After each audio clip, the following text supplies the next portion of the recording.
From Ground Zero Radio, this is Democracy Now! In Exile. As long as the United States of America is determined and strong, this will not be an age of terror. As President Bush addresses the nation, thousands of Afghani civilians flee their country in terror. We'll talk to Noam Chomsky about terrorism in practice and propaganda. And two women, one who lost her husband, the other her brother, in the World Trade Center attacks, speak out against war. All that and more coming up on Democracy Now! In Exile's War and Peace Report.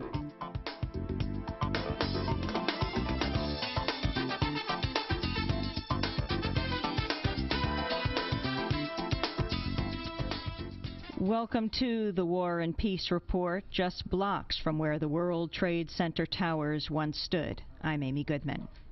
Afghanistan's Taliban rulers today refused to hand over Osama bin Laden and warned that U.S. attempts to apprehend him by force could plunge the whole region into crisis. The announcement came hours after President Bush demanded that Afghanistan immediately deliver bin Laden and shut down every terrorist training camp in the country or face military attack by the United States. The Taliban ambassador to Pakistan, Abdul Salam Zaif, called for an investigation into the attacks by the United Nations, saying, quote, "Our position on this is that if America has proof, we're ready for the trial of Osama bin Laden in light of the evidence."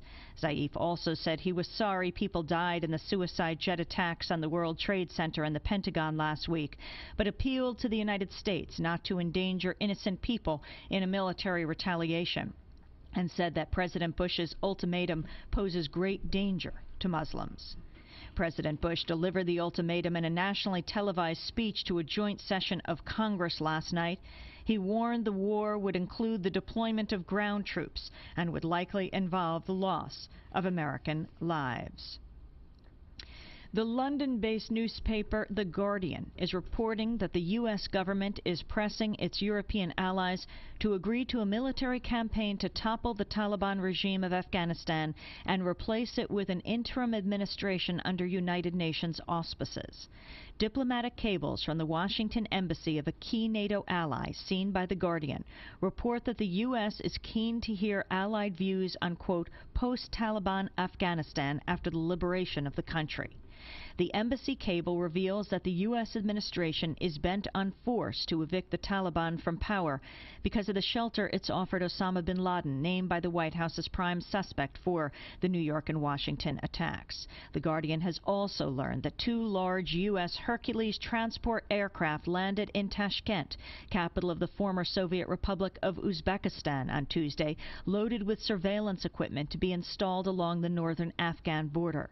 The secret landing represented a radical departure, since it appeared to herald the deployment of squadrons of U.S. fighters at Uzbekistan's sprawling airfield at Termez, directly on the border. Such a buildup would incur the wrath of Russia, which views the Central Asian republics as its backyard. The Pentagon yesterday continued its move to a war footing with orders for up to 130 heavy bombers, fighters, aerial refueling planes, and other combat aircraft to be deployed around the Middle East and the Central Asia region. The Army Secretary Thomas White said yesterday that ground troops are being sent to the region. The Navy has also sent an additional aircraft carrier toward the Middle East region, which along with the air deployment could place up to 500 U.S. warplanes in the Mediterranean, Gulf, and Indian Ocean areas. British Prime Minister Tony Blair in Washington last night to meet President Bush suggested that military strikes inside Afghanistan targeted on bin Laden's training camps could come in a matter of days.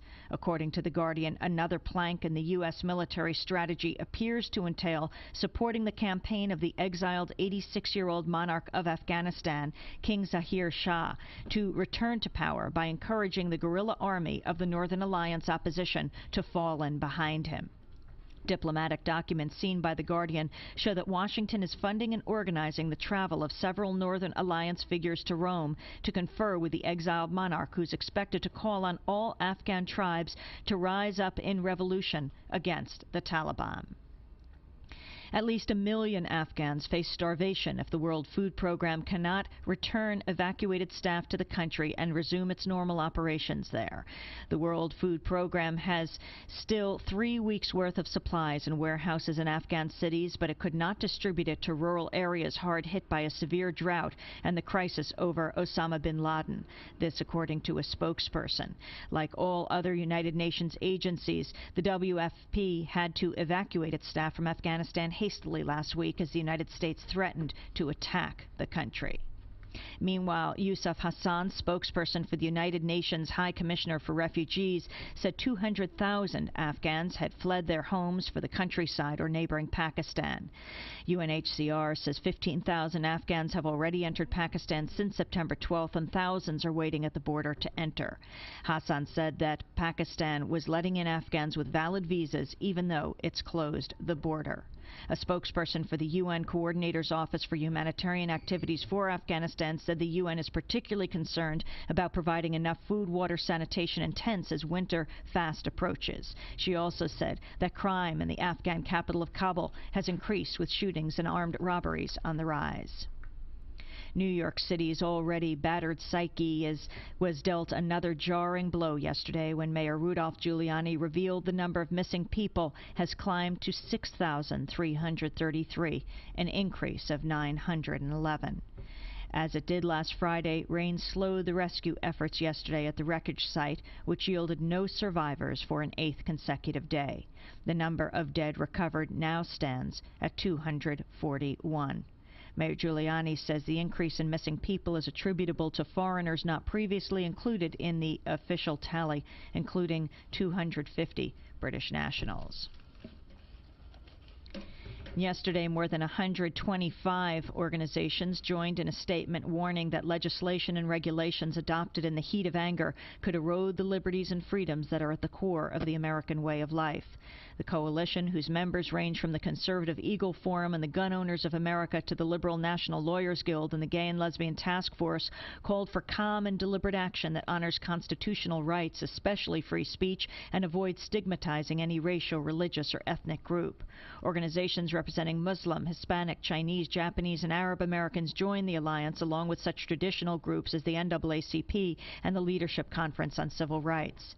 The groups are denouncing legislation that would widen the government's ability to detain or deport foreigners. The legislation would expand that to foreigners who support a subgroup not involved in terrorism, but which is associated with, quote, a terrorist organization.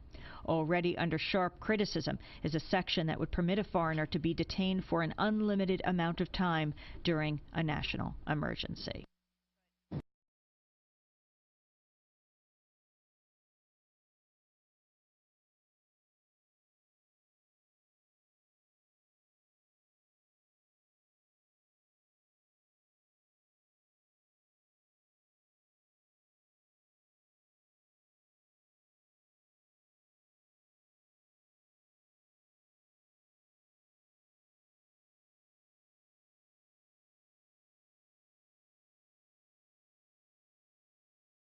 I'm Amy Goodman. Last night, President Bush addressed the nation.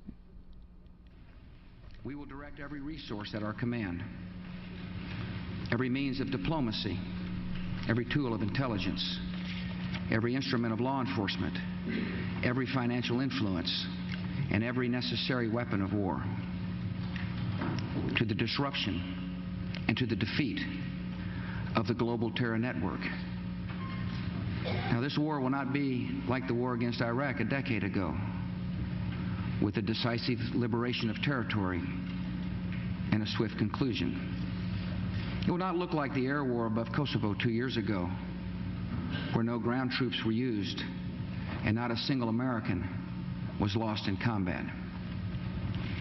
Our response involves far more than instant retaliation and isolated strikes. Americans should not expect one battle, but a lengthy campaign, unlike any other we have ever seen. It may include dramatic strikes, visible on TV, and covert operations, secret even in success. We will starve terrorists of funding, turn them one against another, drive them from place to place, until there is no refuge or no rest.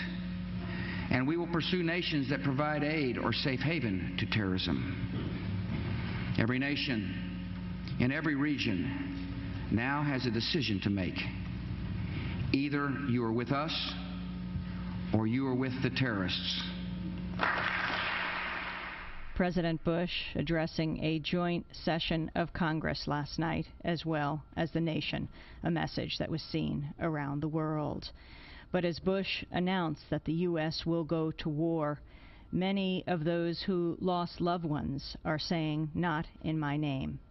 Rita Lazar and Judy Keene both lost loved ones in the World Trade Center attacks. They're raising their voices to call for peace. Rita Lazar joins us from New York, Judy Keene from Connecticut. Welcome both to Democracy Now! Hello, Amy. Well, I want to thank you both for joining us, especially in this time of your pain that I think is shared around the world. Rita, you lost your brother, and Judy Keene, your husband. Rita, you wrote a piece in the New York Times, a short letter, last Tuesday, and I was wondering if you could read it for us. Yes, I'd like to, and if it's all right with you, when I'm through with the letter, I'd like to read something else that I wrote. To the editor. My brother, Abe Zelmanowitz, was on the 27th floor of One World Trade Center when the first plane hit. Although he could have gotten out of the building, he chose instead to stay with his friend, a quadriplegic who could not get out. President Bush mentioned his heroism in his speech at the National Cathedral on Friday.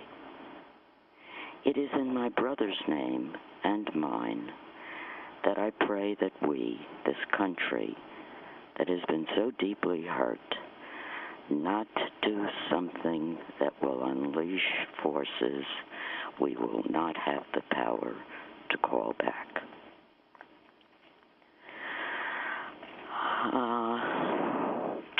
I wrote my letter to the New York Times because I hoped that if I, someone who had lost a dear brother in the disaster, called for reflection rather than impulsive retaliation, those who read it might also speak out.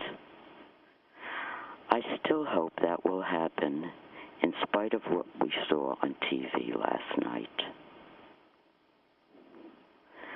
Others will speak of the history leading up to this horrible event. I don't have the skill or ability to do that. I just want to say something about my brother. You know about his final act. People call him a hero. I don't think he would think of himself that way. A poem he wrote several years ago reflects how he thought about himself. He wrote, I dreamed I died and went to heaven.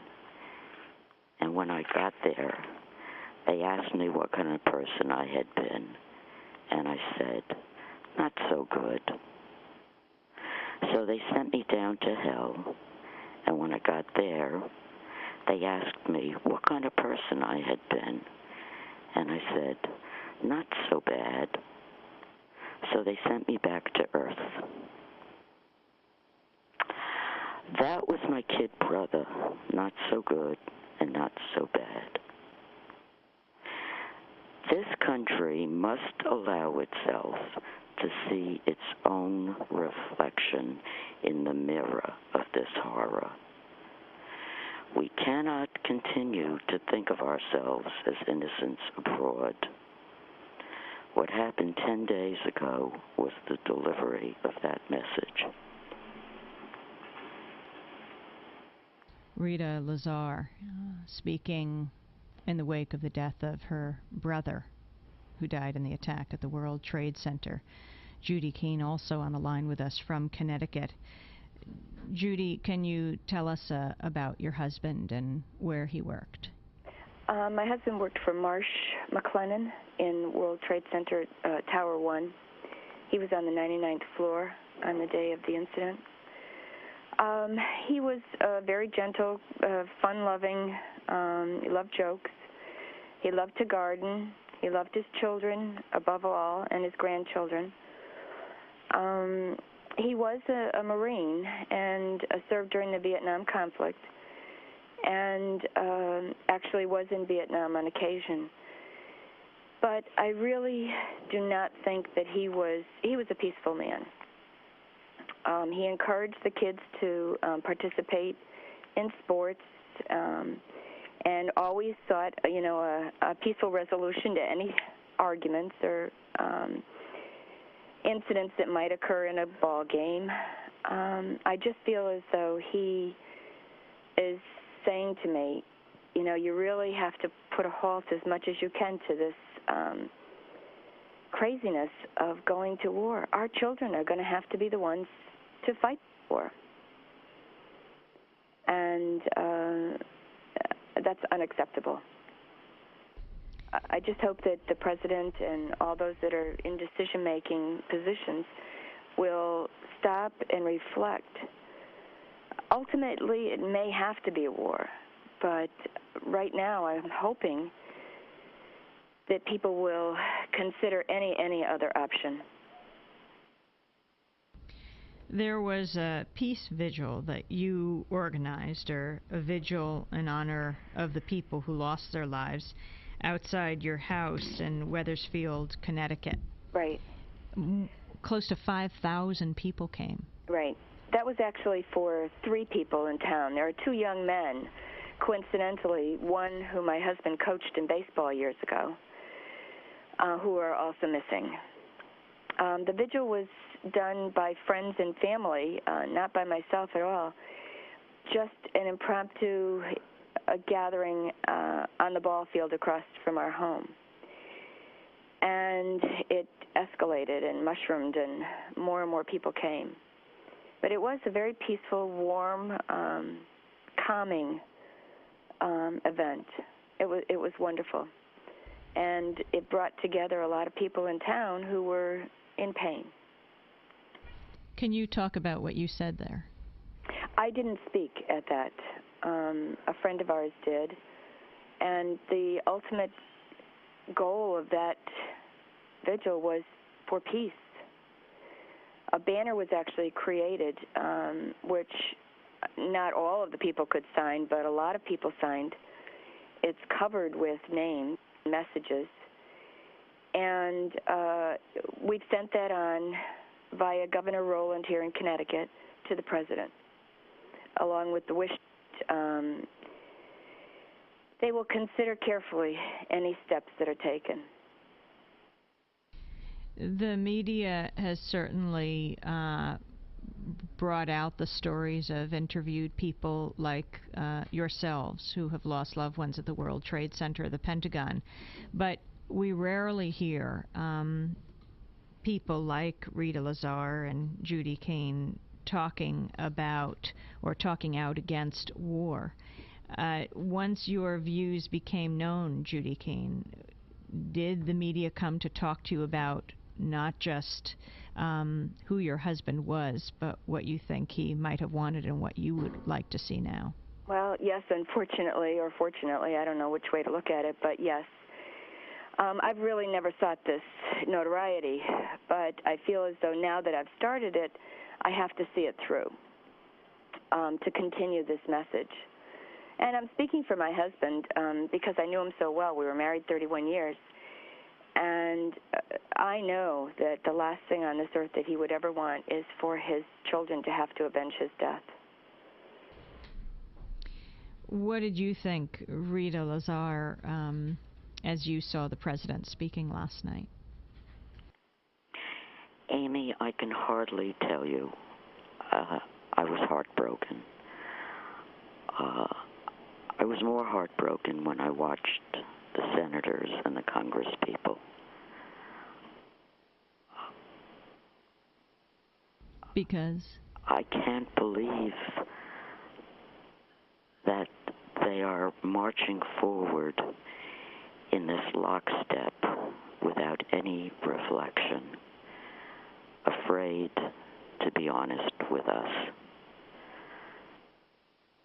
And it's we, as Judy has said, who are going to suffer the losses, as well as all the people across our borders who are just as human as we are, who love life as much as we do, who are going to be sacrificed for oil and all those things that your audience knows very well. Amy, I also don't think that we have the resources to go to war right now. I think that we are woefully lacking in the basics. I'm a nurse in Connecticut, and I can tell you that the shortage here is incredible of nurses. And I don't see where we're going to have enough healthcare workers to take care of casualties. I think that these are some of the steps that have to be taken first before we can even consider war. We have to break for stations to identify themselves, and when we come back, I'd like to get your final comments. We're talking to Judy Keene and Rita Lazar. They both lost loved ones at the World Trade Center last week in the attacks. The number of fatalities has just increased by close to 1,000 over the last 24 hours as other countries name more of those people presumed to be dead. The number now is at about 6,333. You're listening to Democracy Now! In Exile, just blocks from Ground Zero. Back in a minute. After they speak, we'll be talking with Noam Chomsky.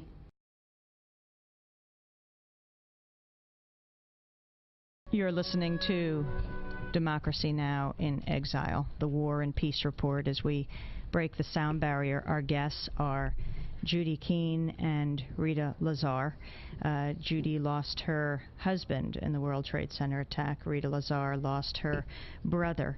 Her brother was on the 27th floor of One World Trade Center when the first plane hit.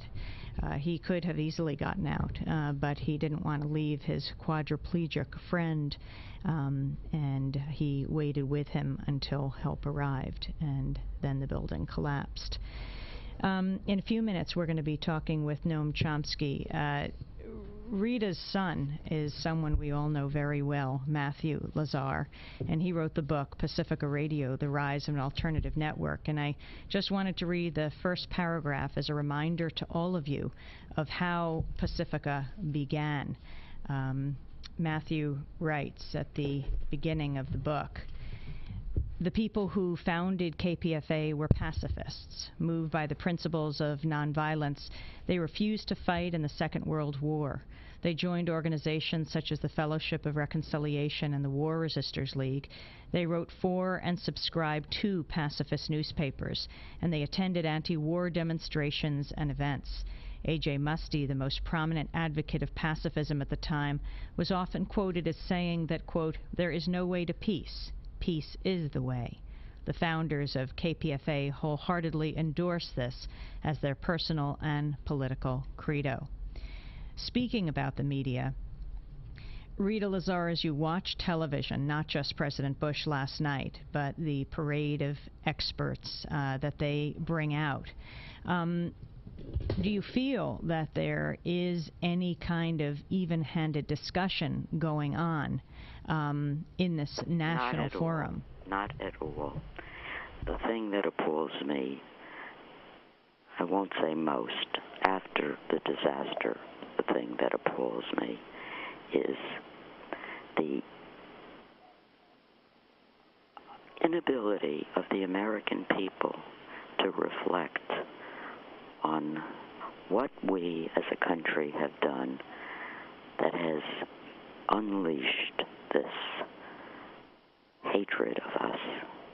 We think of ourselves as being God's gift gift to the world. Well, we're not. We have, throughout our history, done unspeakable things, and we just don't seem to understand that there are consequences to all of those acts, year after year, decade after decade, century after century. We still haven't honestly looked at our own internal history, and we certainly are not looking at what we have done in the world. And until we do that, there's no way for us to do justice. A number of people have come out early on now to issue strong statements against retaliation, saying wholesale military action could incite more terrorism, not end it.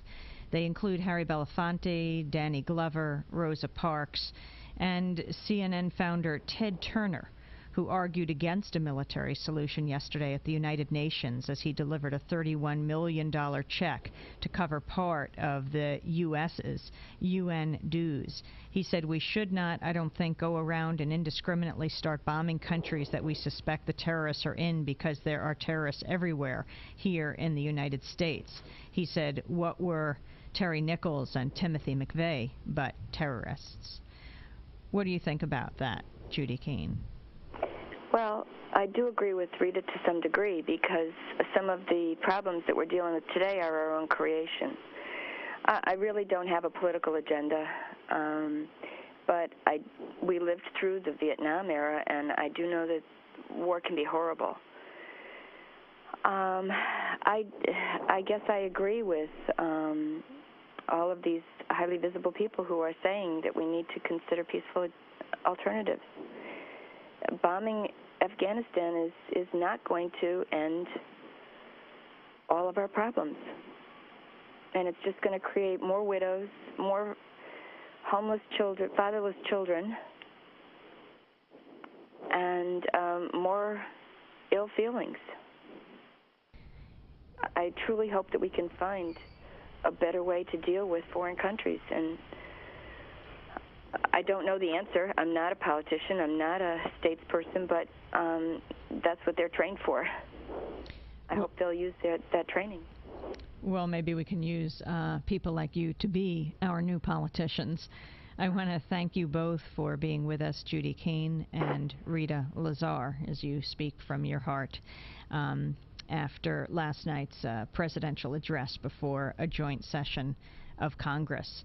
I have before me two postcard-size statements. They're being handed out around New York at all of the anti-war forums that are now being held, 1 and 2 and 3 a day just here in New York City. I was at New York University last night, St. John the Divine the night before. Hunter College is having one on Saturday.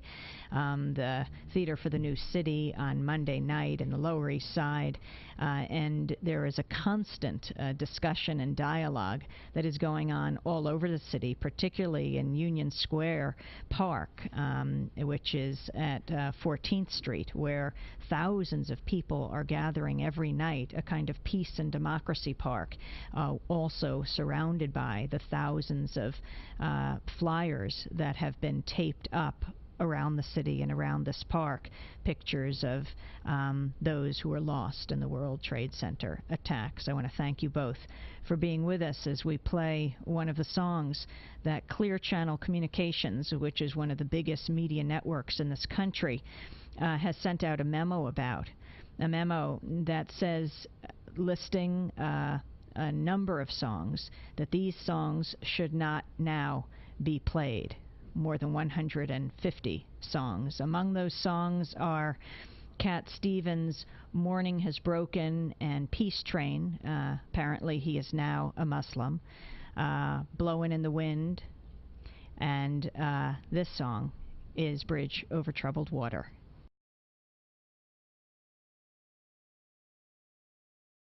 Should not be played. Aretha Franklin was singing that song.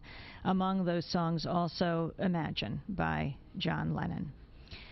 Just imagine, folks. Well, the Bush administration announced last night that the U.S. will soon go to war against terrorism. The media have endlessly pounded on the theme that the U.S. must fight terrorism, attack and destroy terrorist networks, and potentially go to war with nations that harbor or support terrorists.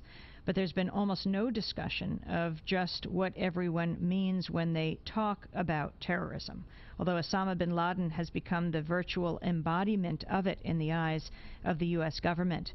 In other countries, Colombia, Iraq, East Timor, the occupied territories, the word might include more than that one name. We're joined right now by Noam Chomsky, professor of linguistics at MIT, author of dozens of books and articles on U.S. foreign policy, political ideology, and terrorism.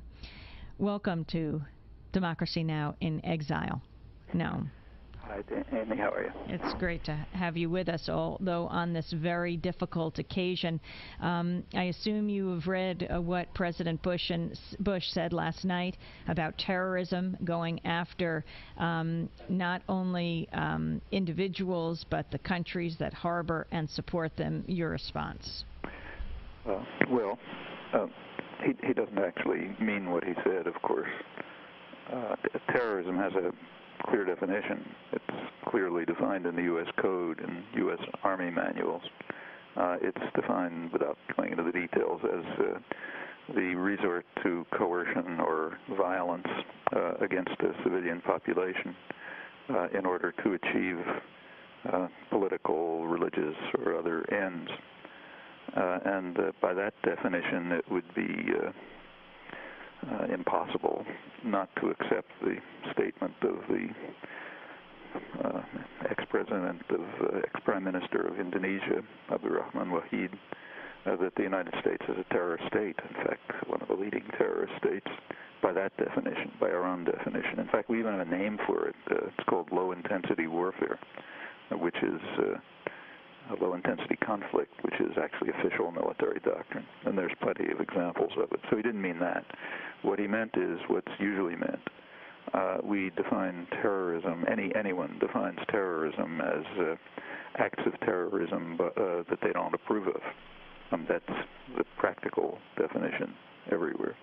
So he means acts of terrorism that we don't approve of, we will go after by the means that he described. And there's no doubt that the event in question was a horrendous act of terrorism. One of the things that President Bush said is that if you are not with us, you are with the terrorists. Yeah, that was already said. We're offering the world a stark choice, as the New York Times put it. Either you're on our side or you're destroyed. There are precedents for that, too. Can you talk about what this means for countries like Pakistan and, of course, Afghanistan itself? Well, it depends what the administration decides to do. I mean, we don't know. And in fact, there are counter-currents, I'm sure. There must be a strong current within the administration that's listening to what they're being told by foreign leaders, by every specialist who knows the region, I'm sure by their own intelligence agencies, that if they decide to undertake a massive assault, which will mostly slaughter innocent victims, in fact victims of the Taliban, if that's what they decide to do, which is the easy thing, we certainly have the capacity to do that, they will be answering the prayers of bin Laden and his network and falling into what the French foreign minister the other day called a diabolical trap. The reason is pretty clear. It will lead to, it's very likely lead to mobilizing force. It'll enable the terrorist networks to mobilize support, appealing to the same kind of reactions that one hears here, when natural ones when there's an atrocity, and that will escalate the cycle of violence in accord with a very familiar dynamic, except in this case at a scale well beyond the usual, leading to enormous crimes elsewhere, and very likely much even worse crimes here. That's one possibility.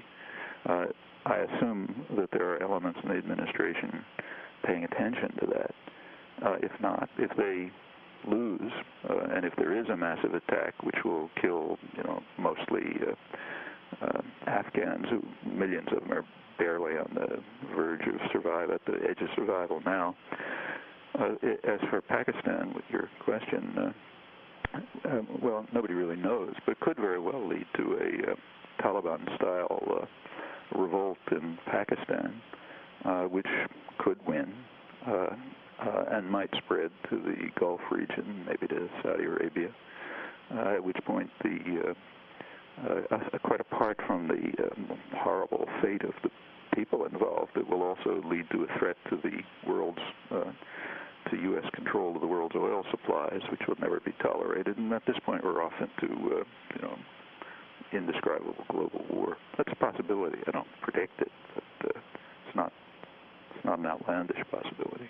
We have to break for stations to identify themselves. We'll come back in a minute with Noam Chomsky. In our second hour today, we'll be going to London to speak with journalist John Pilger. Tony Blair has come to the United States and visited Ground Zero yesterday.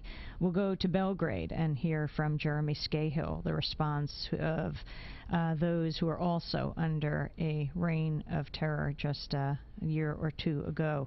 And then we're going to speak with students around the country. Yesterday was a National Day of Student Protest. You're listening to Democracy Now! In Exile. Back in a minute.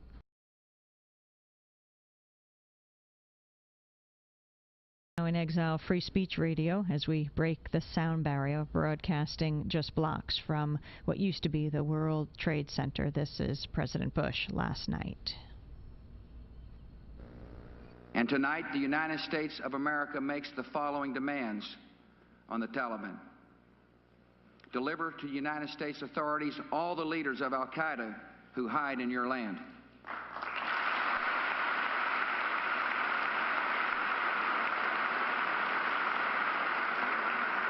Release all foreign nationals, including American citizens you have unjustly imprisoned.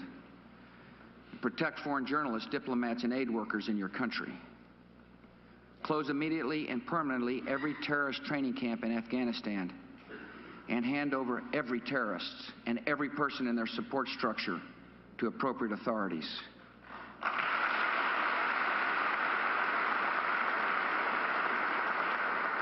Give the United States full access to terrorist training camps so we can make sure they are no longer operating.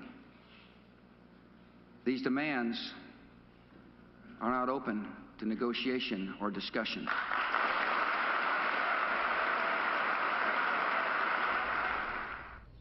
President Bush addressing the nation last night. We're speaking with Professor Noam Chomsky. Noam, you've written extensively about terrorism that the United States government has supported or engaged in. Can you put this in historical context? Well, perhaps a good way to do it is let's take one case which is not controversial, because in fact there's a judgment of the World Court, the highest possible judicial authority, condemning the United States for what it called the unlawful use of force. That's international terrorism.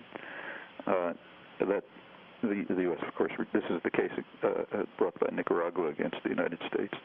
The U.S. rejected the judgment, of course, escalated the attack.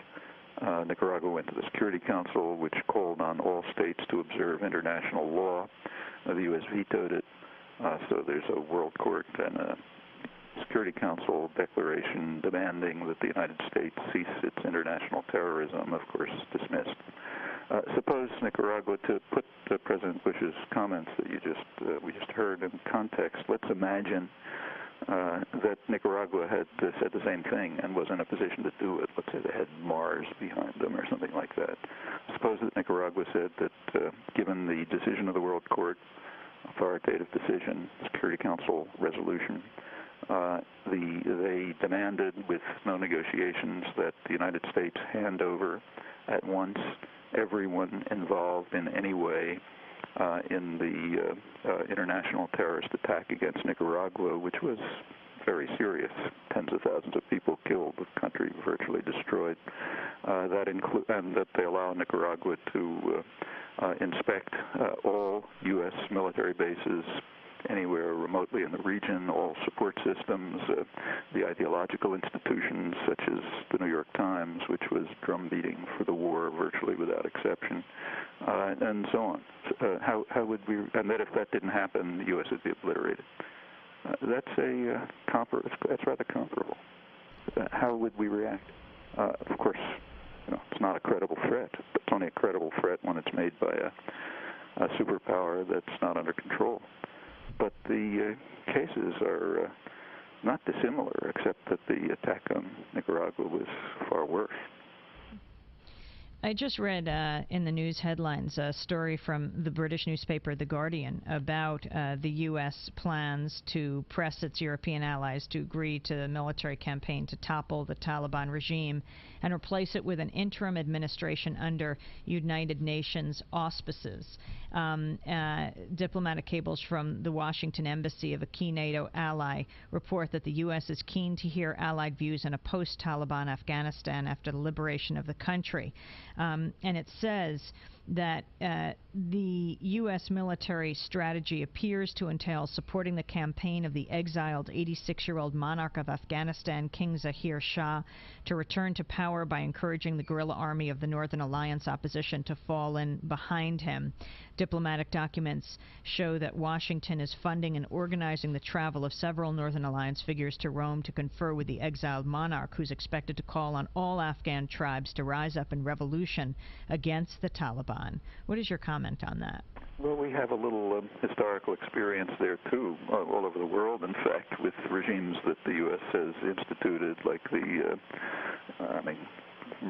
in Indonesia, Guatemala, all over the place, and total horror, some of the worst horror stories of the 20th century. But just let's take Afghanistan.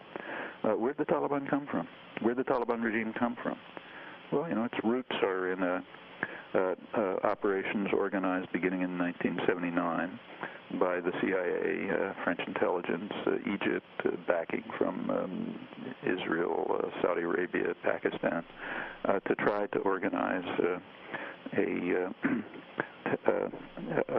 an army of radical Islamic fundamentalists to carry out a holy war. If we can believe former National Security Advisor Zbigniew Brzezinski, he takes credit for having, as he puts it, drawn the Russians into an Afghan trap, that's his phrase, in 1979, by beginning to send aid to mujahideen who were fighting again against the government in the hope that the Russians would intervene and fall into an Afghan trap. That is reminiscent of French Foreign Minister Védrine's words the other day about the United States falling into a diabolical trap set by bin Laden. And he may have been thinking of it because French intelligence was in fact instrumental in drawing the Russians into the Afghan trap. Incidentally, I say if we believe Brzezinski, which is a question. He may be bragging, but that's the claim at least. The CIA and its associates did look for the best killers they could find, naturally, who happened to be radical Islamists, what are called here fundamentalists. And they were brutal and murderous. The U.S. armed them, trained them. They carried out terrorist attacks inside Russia with CIA support. And incidentally, they almost immediately turned against their creators. So one of their first acts was to assassinate President Sadat of Egypt, who was the most enthusiastic of the coalition that was forming. And that was 1981. 1983, a single suicide bomber, probably loosely connected to the same network, drove the U.S. military out of Lebanon virtually. And it continued. After the Russians did withdraw from Afghanistan, possibly delayed by these actions, many specialists believe. Anyway, did withdraw, and that war was won. They simply turned elsewhere. I mean, since then they've been carrying out terrorist attacks against their main enemies, Egypt, Saudi Arabia, other corrupt and repressive governments of the region, which they regard as un-Islamic, and those who support them. They're fighting in Chechnya, they're fighting in Western China, Kashmir, Bosnia. The roots of Hamas and Gaza and the West and the West Bank go back there too, and they're attacking the United States, which Bin Laden himself has. He's been very outspoken about this. No big secret. When U.S. forces established a permanent military base in Saudi Arabia, the one from which they're now planning to, or at least saying they're going to bomb Afghanistan, he and his network immediately described that as comparable to the Russian occupation of Afghanistan, although far worse, because of Saudi Arabia's significance as the site of the holiest shrines and so on. So then, yes, going to go to war against them, just as the CIA trained them to go to war against the Russian occupiers. So there is a history of U.S. And out of this, the U.S. came the Taliban. It's a couple of years later, but it sort of grows out of the same networks and background. So we already have succeeded, and after the Russians withdrew, the Mujahideen, the various groups that had been formed and created, they just tore the country apart. Practically destroyed the place. And one of the reasons why the Taliban, terrible as they are, were more or less welcomed is that they at least calmed the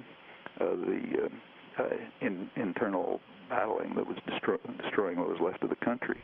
So we have 20 years of experience in Afghanistan itself of U.S. efforts to establish a regime. Yeah, and it ends up with the Taliban. Noam, what do you think is the most important thing to understand about Osama bin Laden? And do you think that the U.S. government has the evidence to demand that he be sent out of Afghanistan, or to say that he's a prime suspect? Well, if you asked my opinion, I would assume that Osama bin Laden and his network are responsible for this act.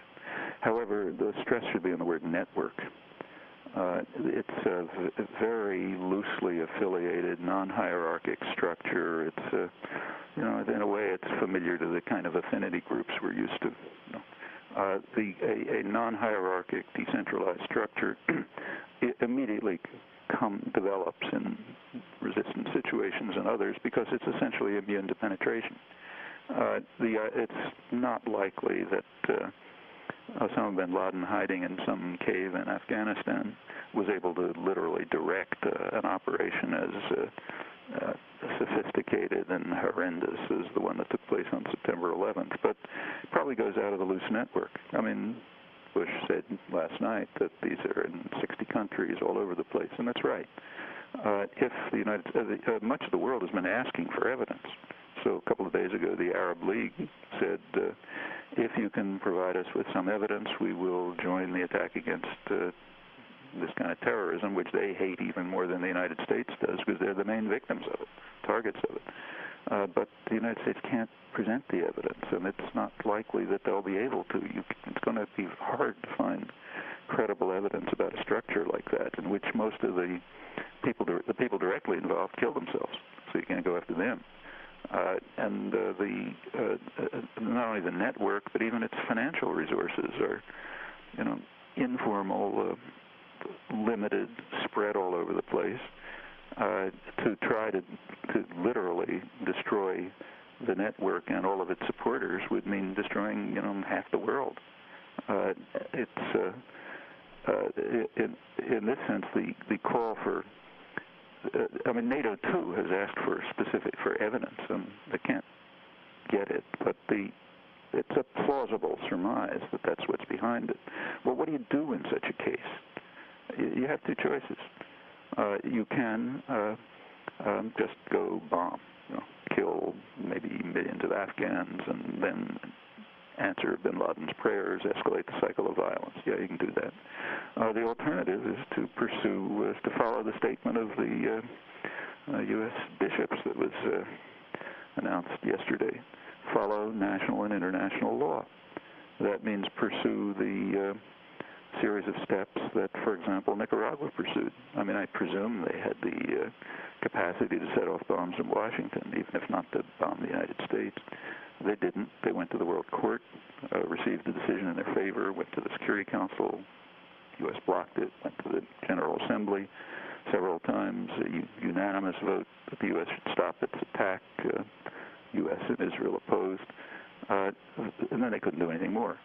But nobody's going to stop the United States if it follows the proper principles of national and international law.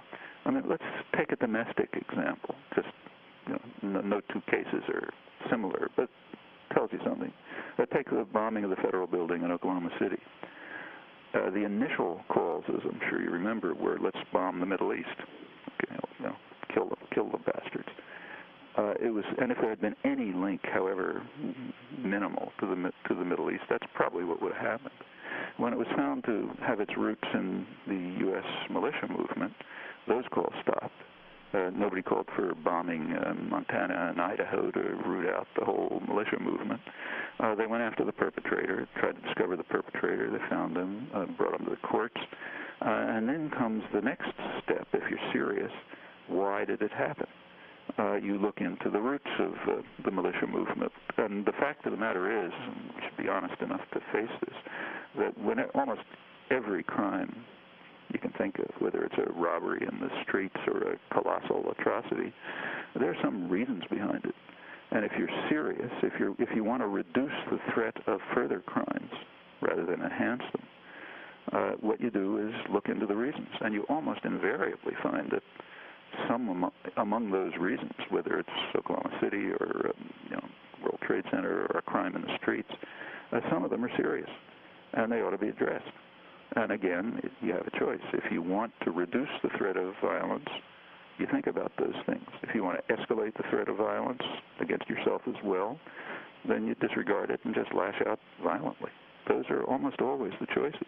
In the case of Oklahoma City, the proper response after following the right criminal procedures was to look into the reasons and ask where this is coming from and try to, and insofar as they're authentic, and to some extent they are, alleviate them. Well, Noam Chomsky, I want to thank you very much for being with us. As usual, it's not enough time, but thank you for the beginning.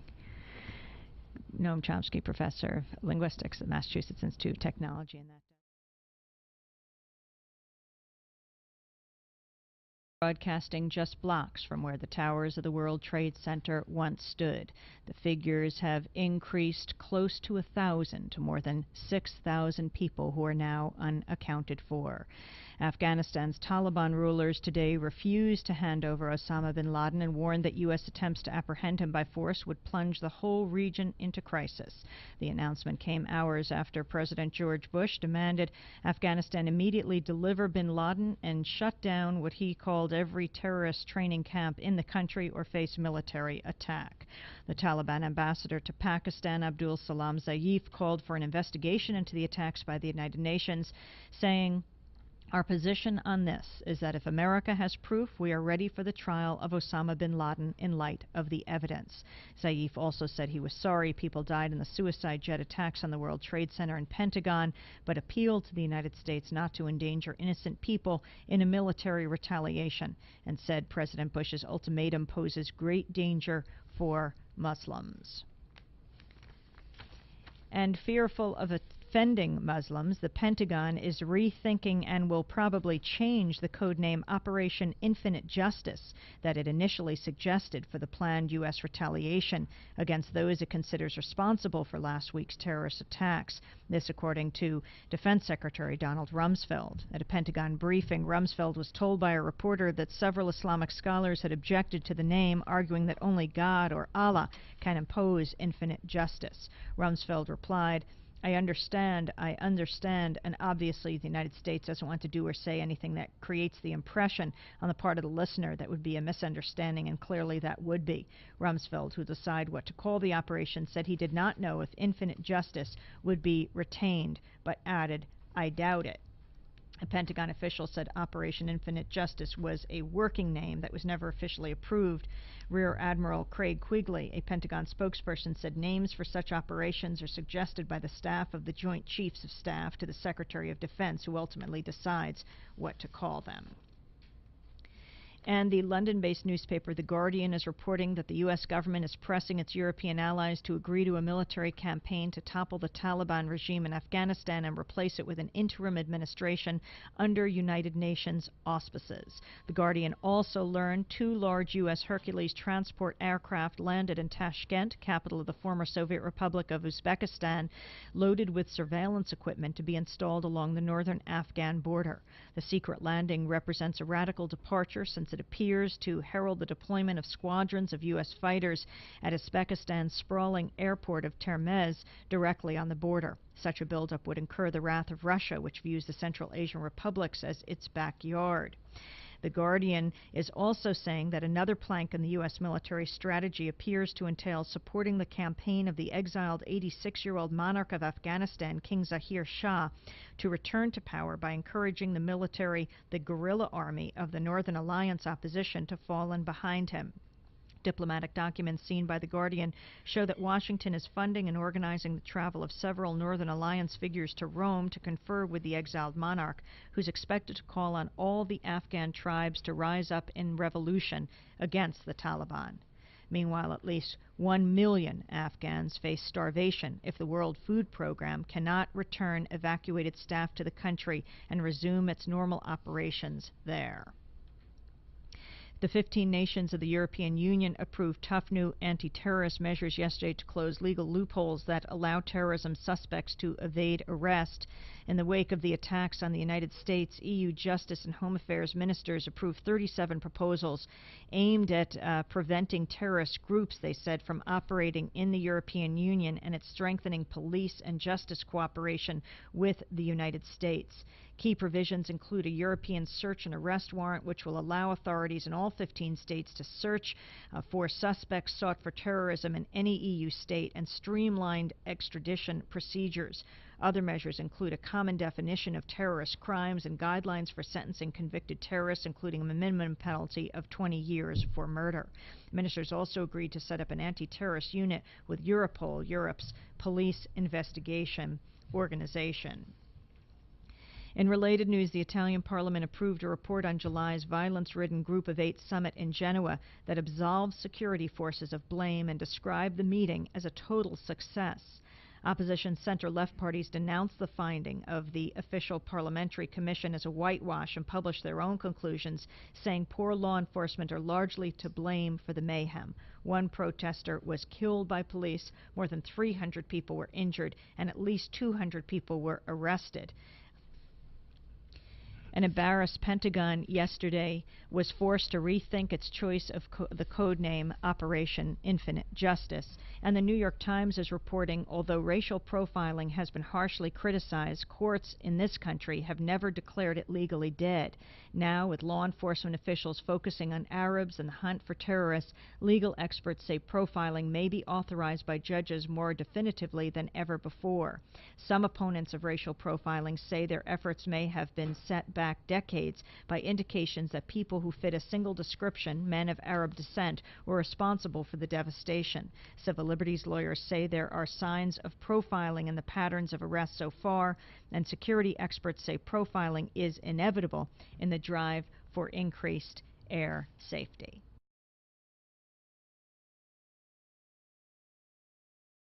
On Democracy Now! In Exile, as we break the sound barrier, just blocks from where the World Trade Center once stood. I'm Amy Goodman.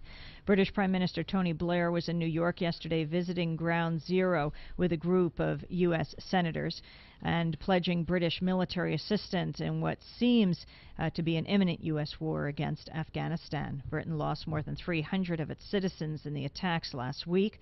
Blair's visit Thousands of Afghanis have fled the country in terror, and the UN is warning of massive starvation if food and other aid is not brought in immediately.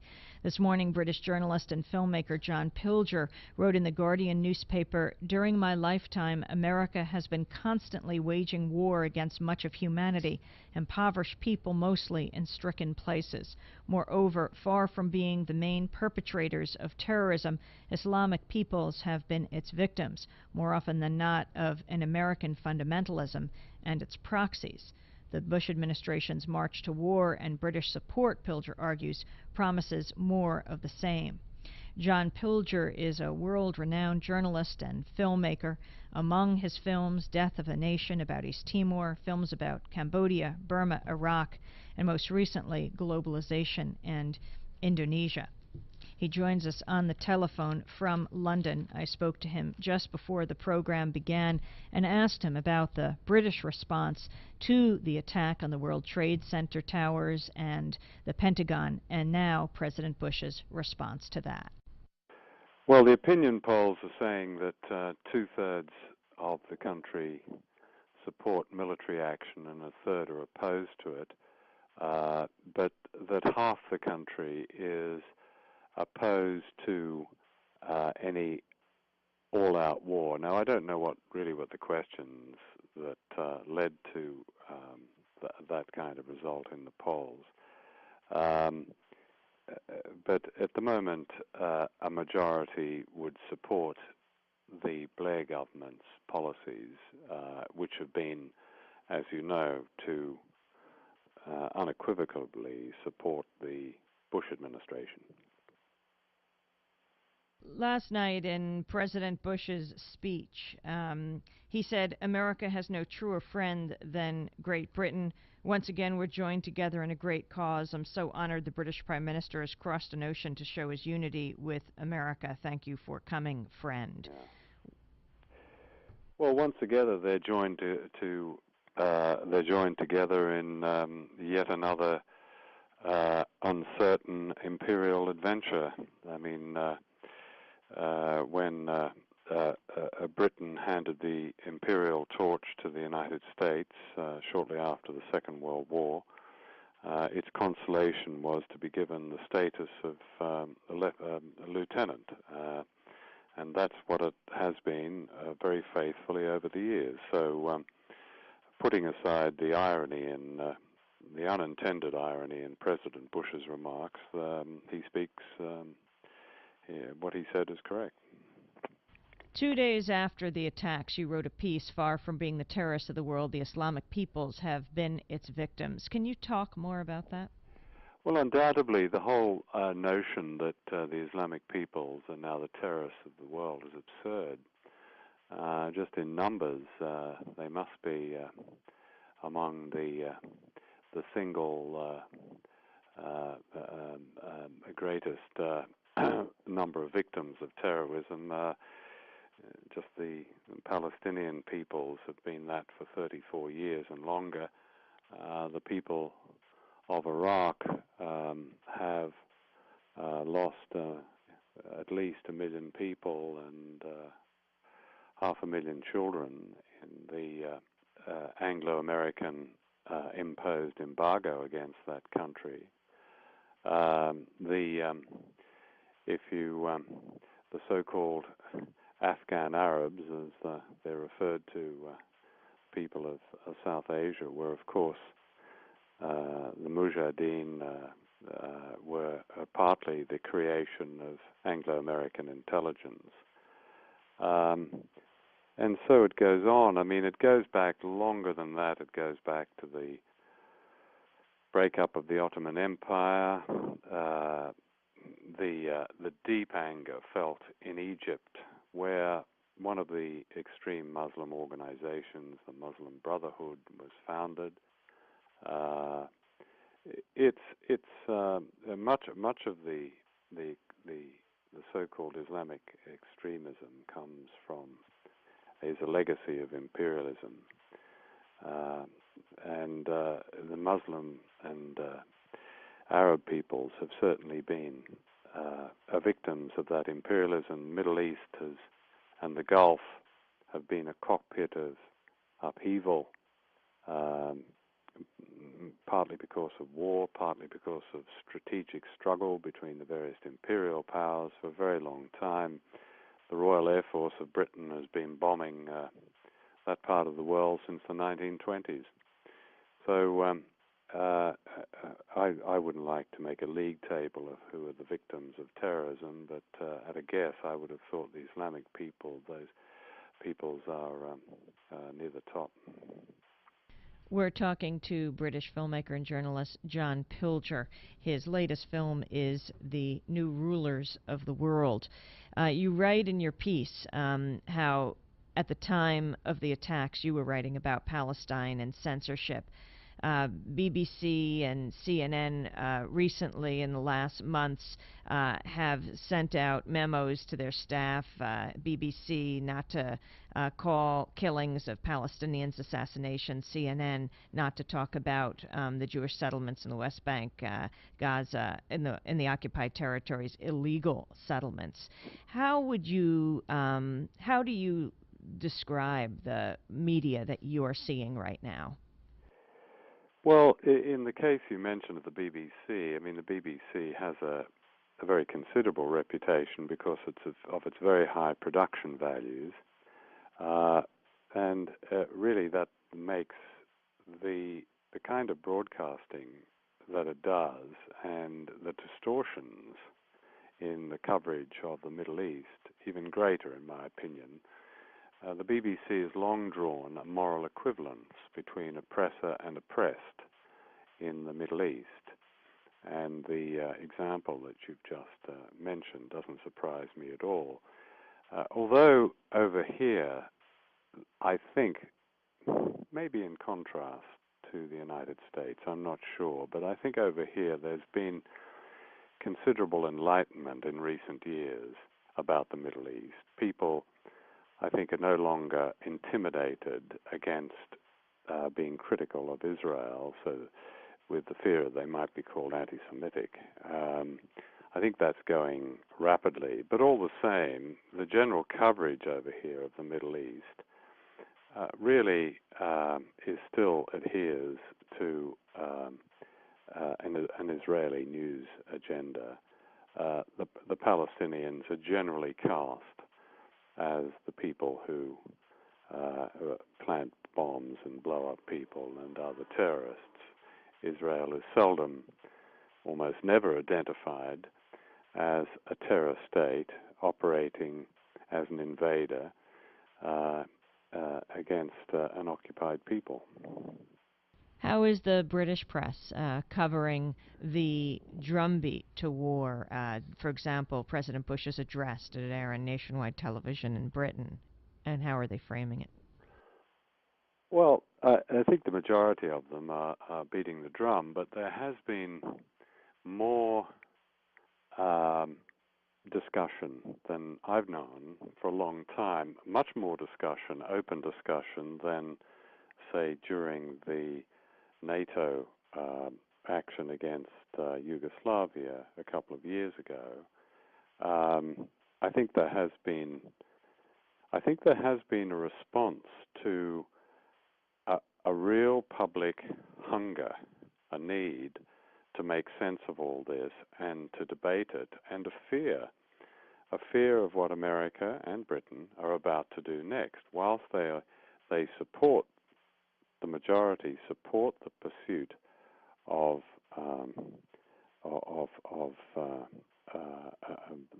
the pursuit of the people who are responsible for the atrocities in the United States, there's widespread misgivings, and I think this has been reflected, unusually perhaps, in the press, which usually closes ranks, as it did, as I say, during the Kosovo operation, as it did during the Gulf War. The Guardian newspaper, which took a very pro-war position in the last two incidences I mentioned, has allowed a number of articles very critical of the Blair administration, including one by me, which is in the Guardian this morning. So that to me represents a response to certain tensions within the public here at the moment, and confusion as to what is happening, and as I say, a fear and insecurity about what might happen. John Pilger, President Bush said last night, if you are not with us, you're with the terrorists. Well, President Bush says a lot of things that kind of just come out of the sort of B-movies I used to watch in Australia as a kid. And The Guardian's principal political cartoonist, a minor genius called Steve Bell, represents President Bush daily as, frankly, an idiot. I don't think it really matters what President Bush says. I think President Bush is just one of a Bush team, and that team goes back to the great warlord George Bush Sr. I think that it seems to me that Cheney and all the others from his father's era are really running the show, and Ronald Reagan used to say pretty stupid things, but I think that there are some very serious and worrying people behind him. John Pilger speaking to us from London. We're going to come back to him in just a minute. He is a well-known British journalist and filmmaker. His latest movie is called The New Rulers of the World, about globalization. And he has written many books, his last called Hidden Agenda. You're listening to Democracy Now! In Exile. We'll be back with him in a minute, and then we're going to find out about a Muslim rally that was just canceled by police in New York. We'll speak with students around the country who protested yesterday, and then we'll go to Belgrade to find out about people there who were recently under a rain of bombs, how they feel about what happened in the United States. Stay with us.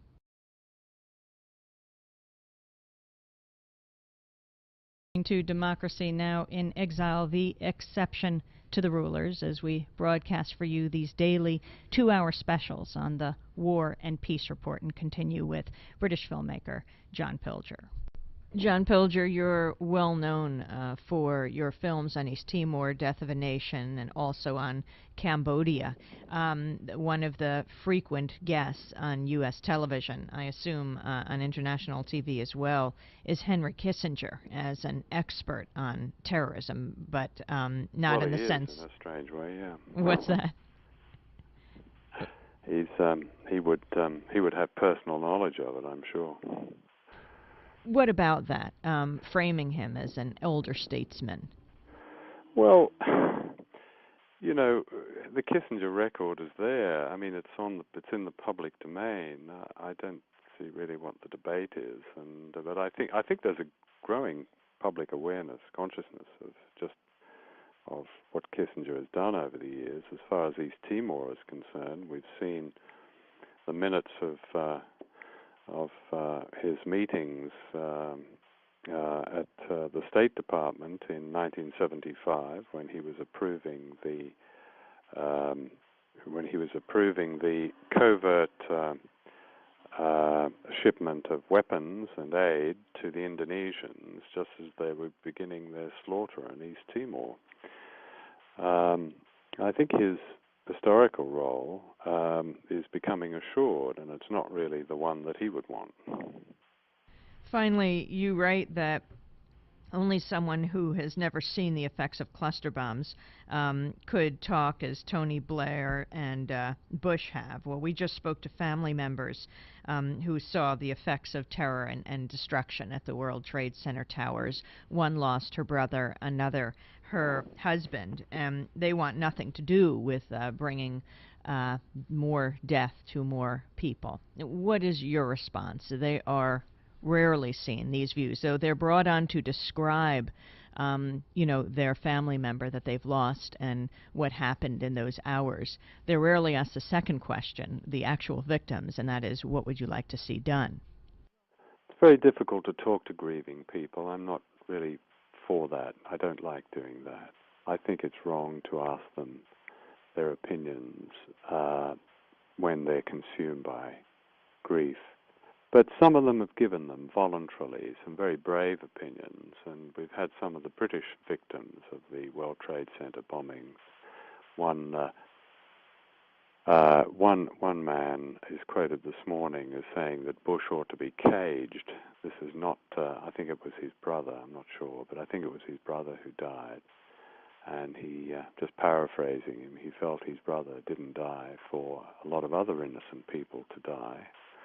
That's a very admirable logic expressed by someone who must be grieving so deeply. My own public opinion poll would be that most human beings would believe that there's one truth in all of this, and that is the killing of innocent people in New York and in Washington is indefensible and cannot be justified. And the killing of innocent people anywhere in the world is indefensible and cannot be justified. John Pilger, British journalist and filmmaker. His latest film is The New Rulers of the World. His book is Hidden Agendas, speaking to us from London. As we continue with this media special, we are broadcasting on the internet at webactive.com and wbix.org. We're broadcasting on public access television, channel 56 on Manhattan Neighborhood Network. You too can get us on your public access station. You can just record from Dish Network, Free Speech TV, and you can call them in Boulder, Colorado. And we're also broadcasting on Pacifica affiliates around the country, as well as Pacifica station KPFA in Berkeley, broadcasting from near Ground Zero, just blocks from where the World Trade Center once stood. And today there are protests planned, as usual, in New York. There have been many peace activities. Last night I was handed postcards that said, "Islam is not the enemy, war is not the answer, let's work to end the cycle, pass it on." And another in bright orange, psychedelic colors, "Our grief is not a cry for war." Before we go to students around the country, Sunita Mehta has returned to the Firehouse, a member of Women for Afghan Women and Saki for South Asian Women. And she is one of the organizers of a Muslim peace vigil that was supposed to be in New York tonight. Last night, police revoked the permit. Why? Saki and Women for Afghan Women have been out there doing peace vigils, pounding a peace message to as much of the press as we could possibly get access to. Some of that has actually made it into the press and some hasn't. We're sensing, with Bush saying you're either with us or with the terrorists. This morning I heard that there was a plane that that actually booted 3 Arab Americans off because the rest of the passengers wouldn't fly with them. We're getting nervous. I'm even getting nervous with the rise of hate crimes. It's more important than ever that we can do such a Muslim peace vigil. Saki and Women for Afghan Women organized a peace vigil last Sunday in Brooklyn Heights. 2,000 people came. It was incredibly healing for the Arab American community in Brooklyn, and it made it to so much press. And it's important for a progressive, peaceful Muslim voice to be out there in the world, for the world to see.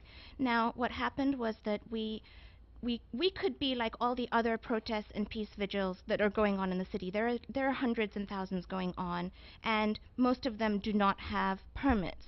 Because of the sensitive nature of a Muslim peace vigil in Manhattan in these trying days, we went through every appropriate channel and we got a POX permit to do this vigil in Madison Square Park tonight at 5:30 p.m.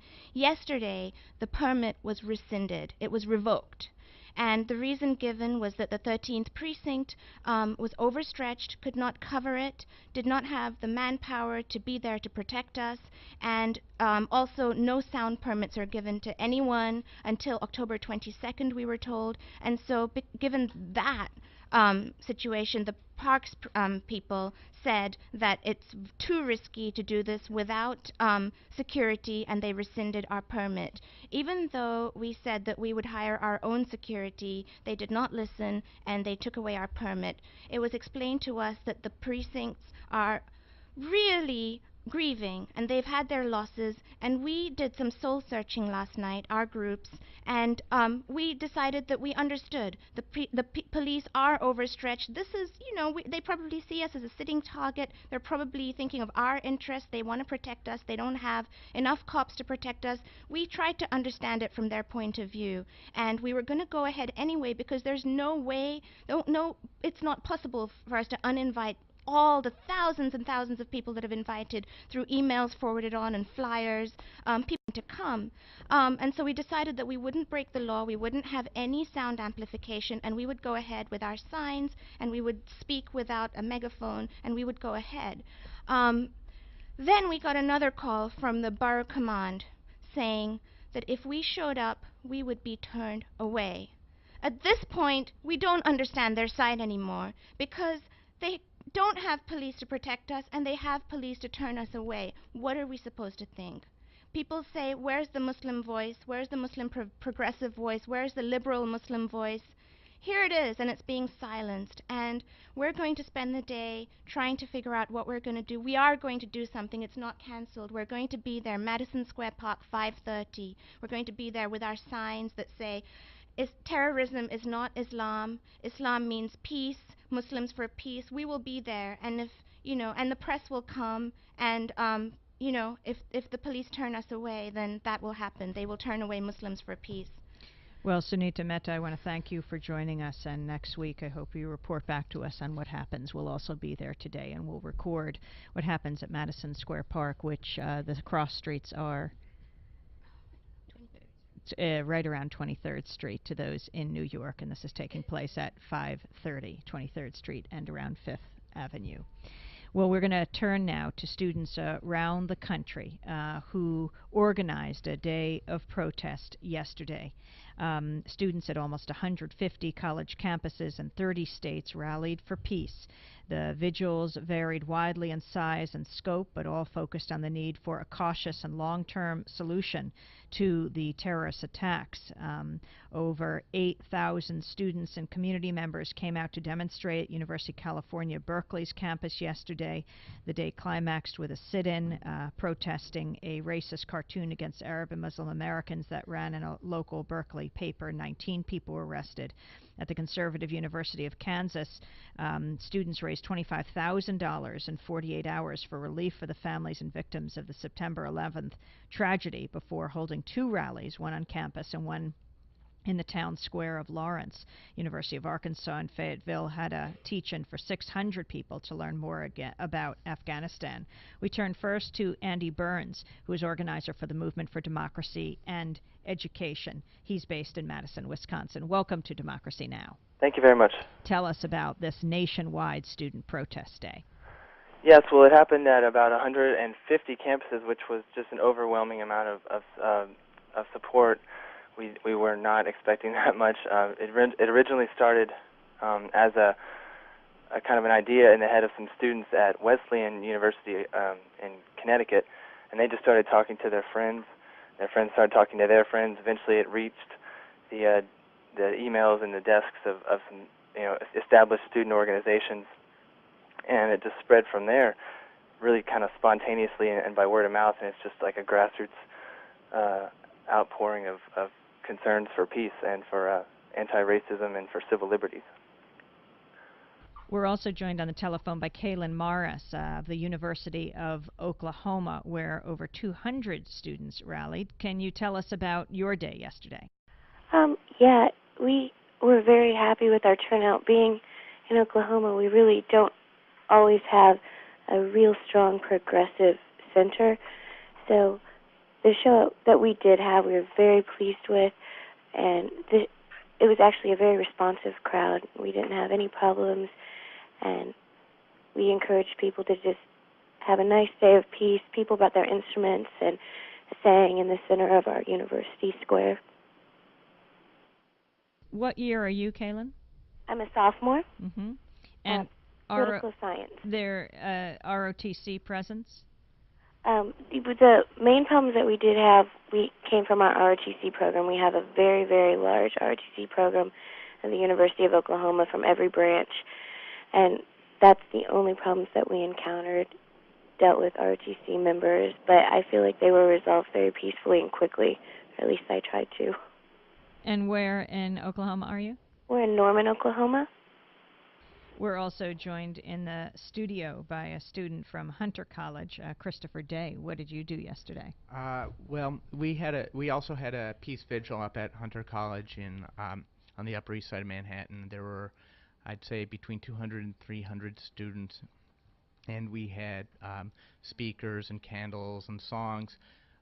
One thing I'd really like to say is how profoundly so many of us resent having to do this right now in the midst of our grief. Most of the people who organized this event are people who've lost friends or had friends injured or family or whatnot, and it's absolutely horrifying that that our grief is being used to try and build a mandate for doing this to other people. Did you know anyone who died in the World Trade Center attack? Personally, I have friends who had very close friends who died. My best friend is a rescue worker who was caught in the collapse of the building. He was injured, but he survived. But he lost several friends, and I've been consoling people. And it's horrible to have to both mourn and organize, but that's what we have to do. We're also joined on the phone by Tom Graham from the University of New Mexico. Welcome to Democracy Now! In Exile. Thank you. What did you do yesterday? Well, yesterday we had a gathering of students and community. They got together for a panel of 5 speakers who talked about the history of American ethical arguments towards the use of civilians in armed conflicts as targets, either primary or secondary targets, and public policy, how the drug war can be construed as somewhat as terrorism. We talked about the roots of violence, the role of independent media, and about Chomsky-style deconstruction of media and some political solutions. And then we had a number of students go on a silent parade around campus to show the power of restraint and calm. And what kind of response did you get, Tom? Well, we didn't get really any negative response. Only one person throughout the whole thing came up and told us that we needed to grow up. But other than that, we had no real negative response. But the turnout wasn't as large as we'd hoped it would be.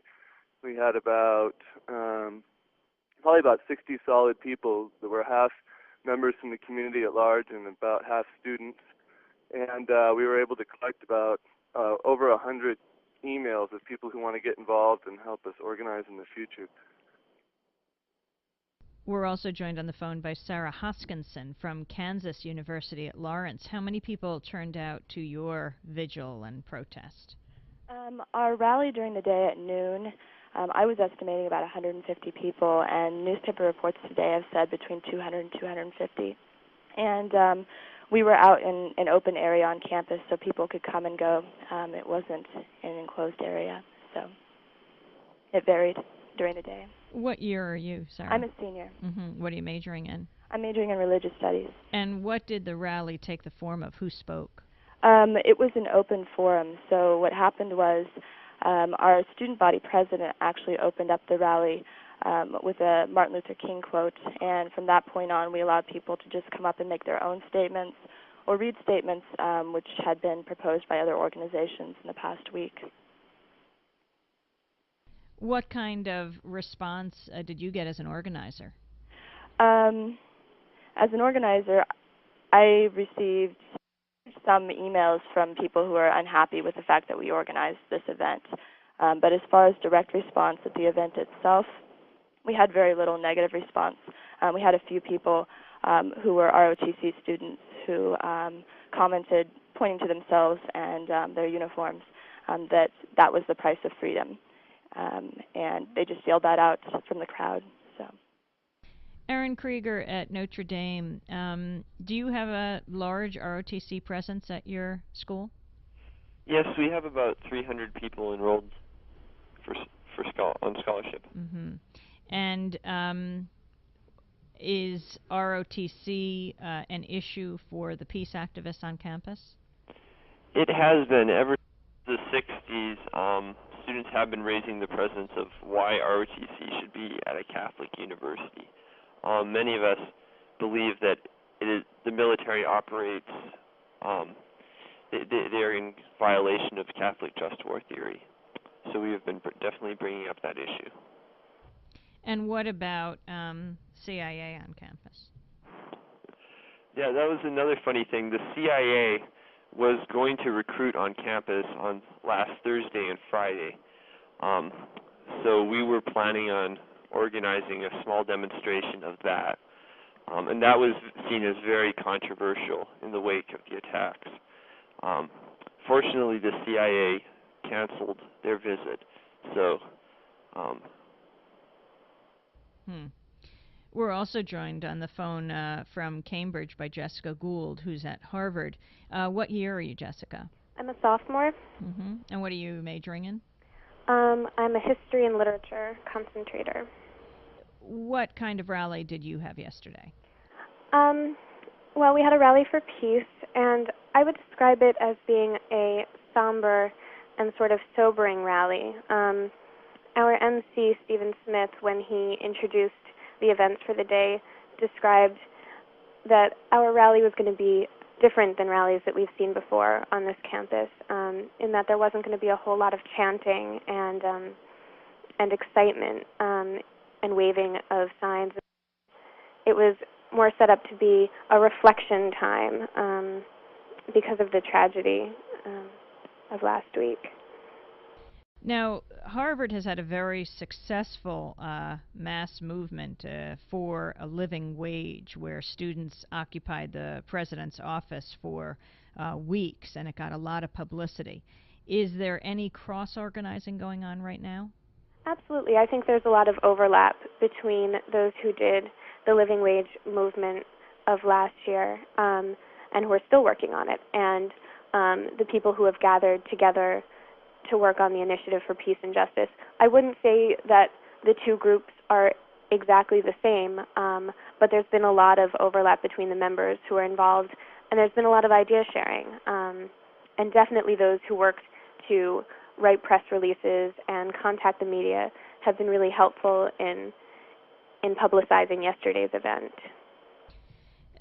Christopher Day at Hunter here in New York, you framed the protest in a very interesting way, because going to a lot of the peace organizing events, people have been trying to deal with the issue of the mourning around the dead or those who are unaccounted for right now, and that number is now well over 6,000.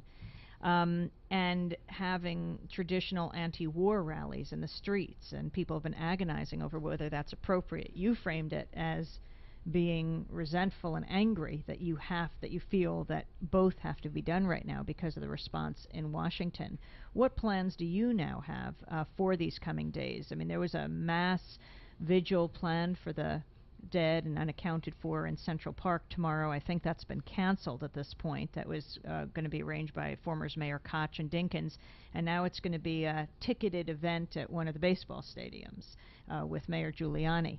Also, there's a primary next week, which was put off because it was September 11th, and it was postponed, obviously, because of the attacks. But what are your plans? Well, I strongly believe that the only way we can really honor the dead is to build a powerful anti-war movement right now on campuses and in our communities and workplaces and wherever. And that's what I'm going to be doing, and that's what I hope a lot of other people are going to be doing. You know, I think the Bush administration are behaving like belligerent drunks at a funeral. It's obscene. It's wrong, and they have no moral authority. They do not speak for the people of New York City. They certainly do not speak for those of us who are grieving, people who've lost, loved ones, people who were injured, and we should not allow them to try and to use our grief that way. There is clearly a distinct difference between what we're seeing on television with the experts being sort of paraded out calling for war, and the mourners in the streets of New York. I mean, all of New York is mourning. And we heard at the top of our program 2 women, one whose brother died in the attack and one whose husband died. And they are saying, not in my name, that they don't want any revenge attacks in their name. Andy Burns, back to you, organizer of the whole student protests across the country yesterday with the Movement for Democracy and Education at WORT. And by the way, a shout out to all the listeners at WORT in Madison, and thank you for broadcasting Democracy Now! In Exile. Andy, what are the plans on a nationwide scale now? Well, as far as the day of action yesterday, like that was just one event that happened, and it was very spontaneous. But in the future, I know for sure that there are several different national-based student and campus organizations that are beginning dialogues with each other to start mobilizing students for a long-term resistance to this war that they're talking about. So there's plans for, potentially like upcoming mobilizations again. There's conferences planned, things like that. So we've got organizational support behind it. It's not just going to be quite as spontaneous as it is before. It'll be more planned and thought out. Do you want to give out contact information, Andy Burns? For the organization I work for? Yeah. Okay, sure. You can go to, first of all, if you want to see the website for the action that happened yesterday, the National Day of Action, and you can see a list of all the campuses that participated, go to www.peacefuljustice.cjb.net, and there are three organizations in national scope who helped to foster this event along, and those are the Student Peace Action Network, and you can just search for that on the web. The Stark Alliance, and also search for that, and then the organization that I work for, which is the 180 Movement for Democracy and Education. And I would just say just search for all those on the web because they're long websites and you probably don't want to take that much time. Well, I want to thank you all for joining us, and people can go to webactive.com to get all of the contact information and also hear the program again. Kaylin Morris joining us from University of Oklahoma, Aaron Krieger, Notre Dame, Sarah Huskinson, Kansas University, Tom Graham, University of New Mexico, Jessica Gould from Harvard, and Andy Burns, Movement for Democracy and Education. And finally to Christopher Day, who is in the studio with us at the Firehouse here in Chinatown in New York. Hunter College student. We're going to do our late break right now for stations to identify themselves. When we come back, we're going to Belgrade, Yugoslavia. We'll be joined by Jeremy Scahill for final words. Stay with us.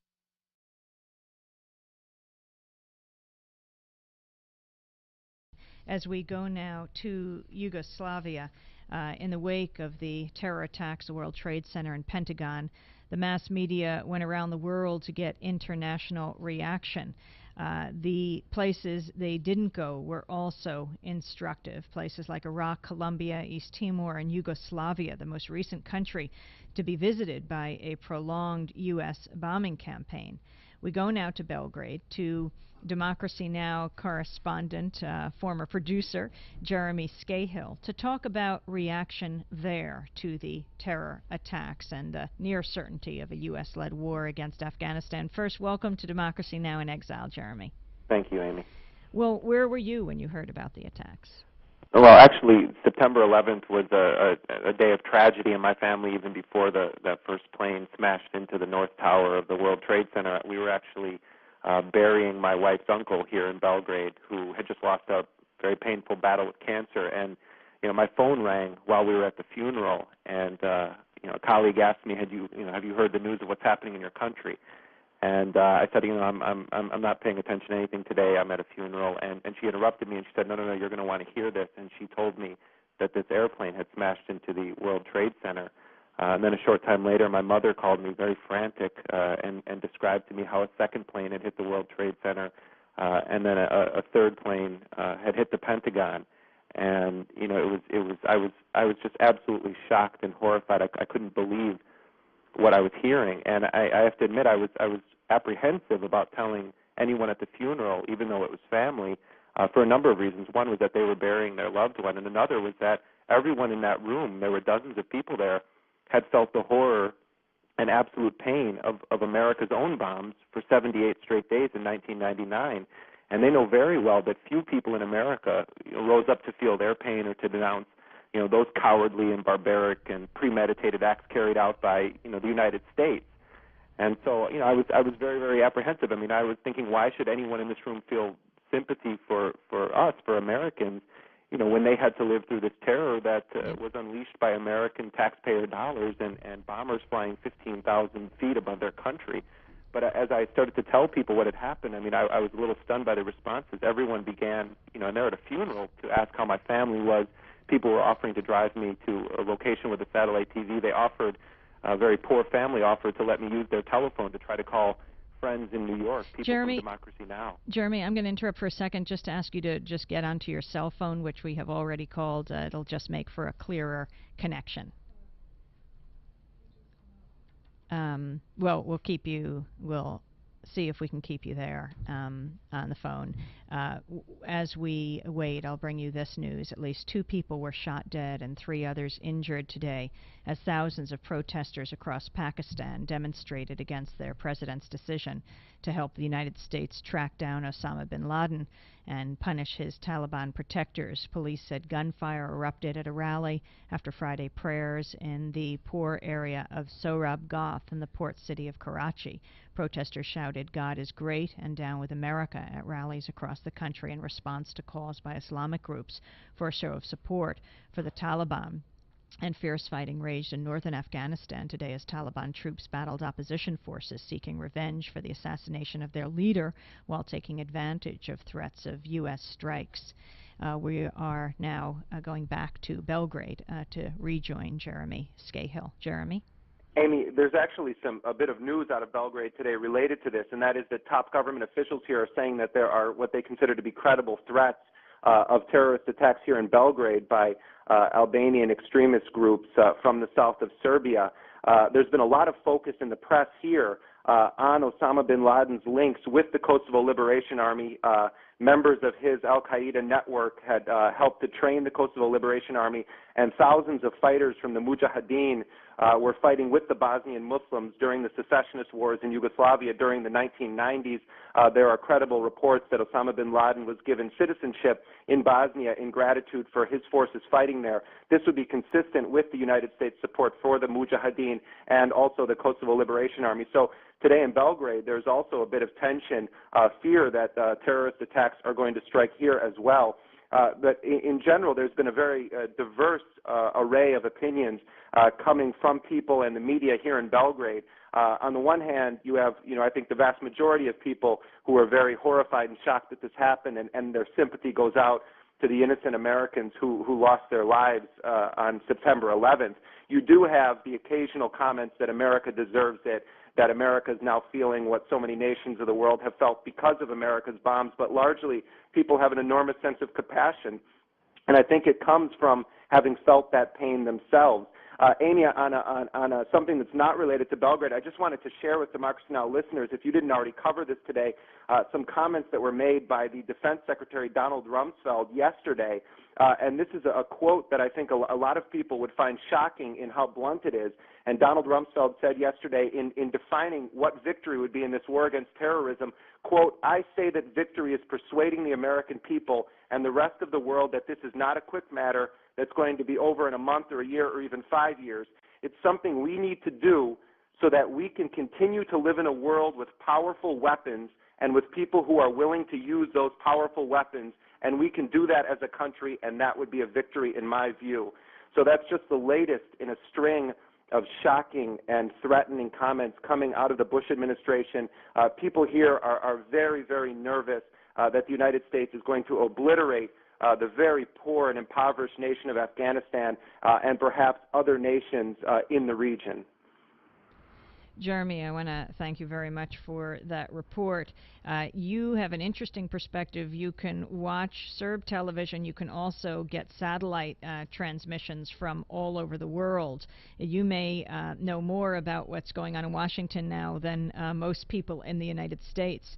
Well, I think one thing that's interesting is that I've noticed that European newscasts from Britain and from around the world tend to give a lot more attention to the responses from Afghanistan to statements made by the Bush administration. That's certainly not being seen on Fox News Channel, which I get here, or on the NBC network, and to a lesser extent CNN. But largely Europe is covering alternative points of view, while Fox is trying to rally people around President Bush and rally people around the idea of obliterating one, if not more, nations.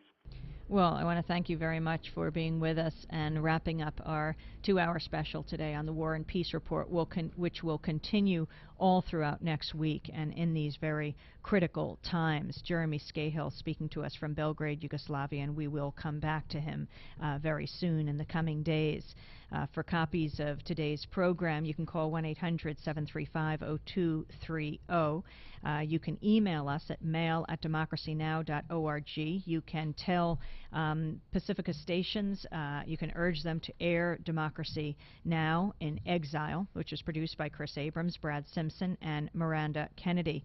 Tuesday on Democracy Now! We'll be joined by Edward Said, and we're going to be talking with peace churches and other religious institutions on Monday, including Michael Lerner in the Bay Area.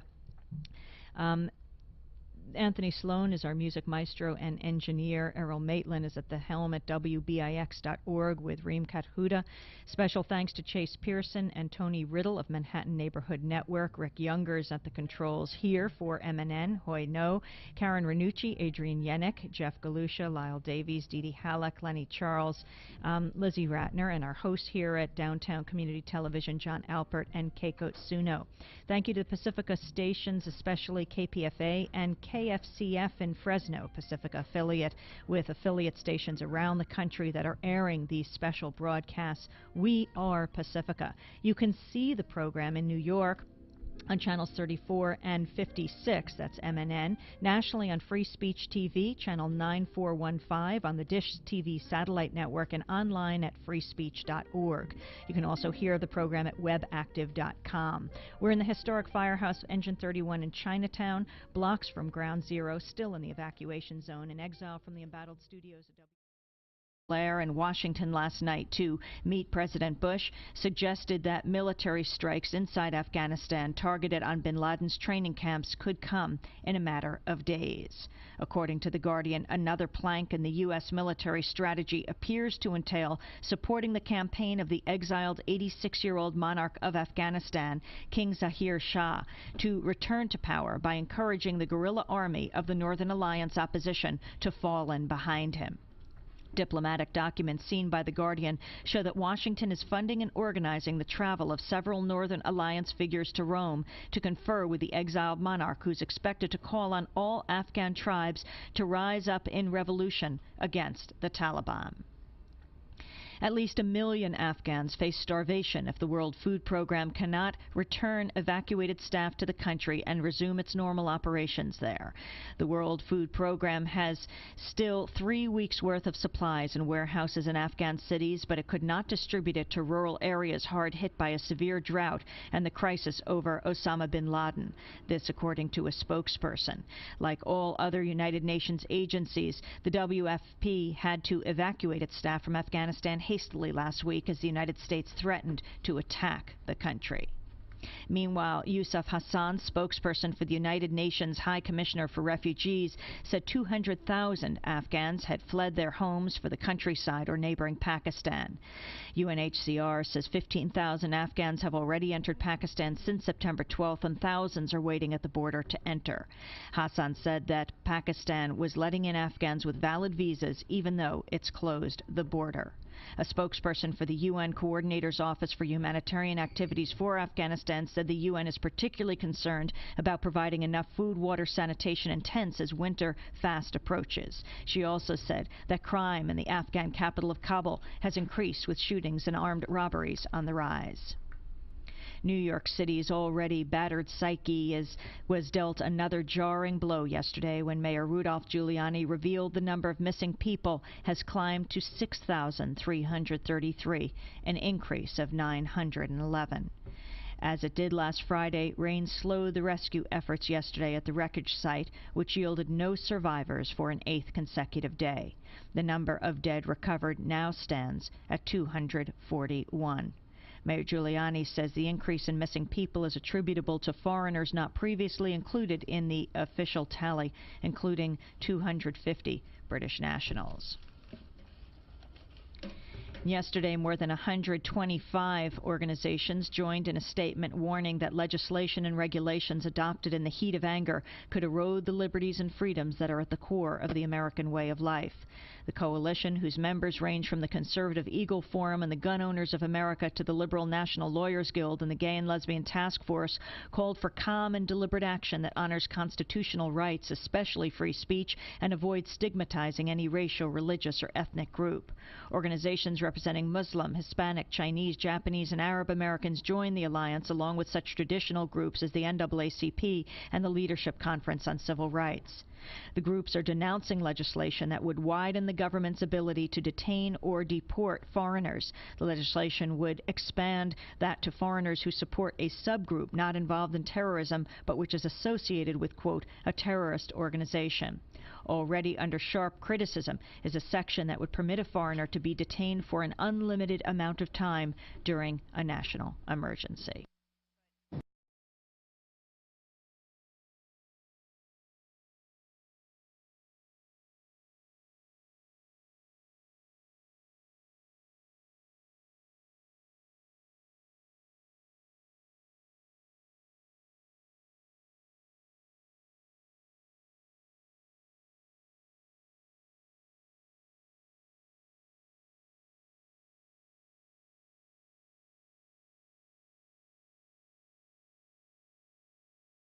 I'm Amy Goodman. Last night, President Bush addressed the nation. We will direct every resource at our command, every means of diplomacy, every tool of intelligence, every instrument of law enforcement, every financial influence, and every necessary weapon of war to the disruption and to the defeat of the global terror network. Now, this war will not be like the war against Iraq a decade ago, with a decisive liberation of territory and a swift conclusion. It will not look like the air war above Kosovo 2 years ago, where no ground troops were used and not a single American was lost in combat. Our response involves far more than instant retaliation and isolated strikes. Americans should not expect one battle, but a lengthy campaign, unlike any other we have ever seen. It may include dramatic strikes visible on TV,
From Ground Zero Radio, this is Democracy Now! In Exile. As long as the United States of America is determined and strong, this will not be an age of terror. As President Bush addresses the nation, thousands of Afghani civilians flee their country in terror. We'll talk to Noam Chomsky about terrorism in practice and propaganda. And two women, one who lost her husband, the other her brother, in the World Trade Center attacks, speak out against war. All that and more coming up on Democracy Now! In Exile's War and Peace Report.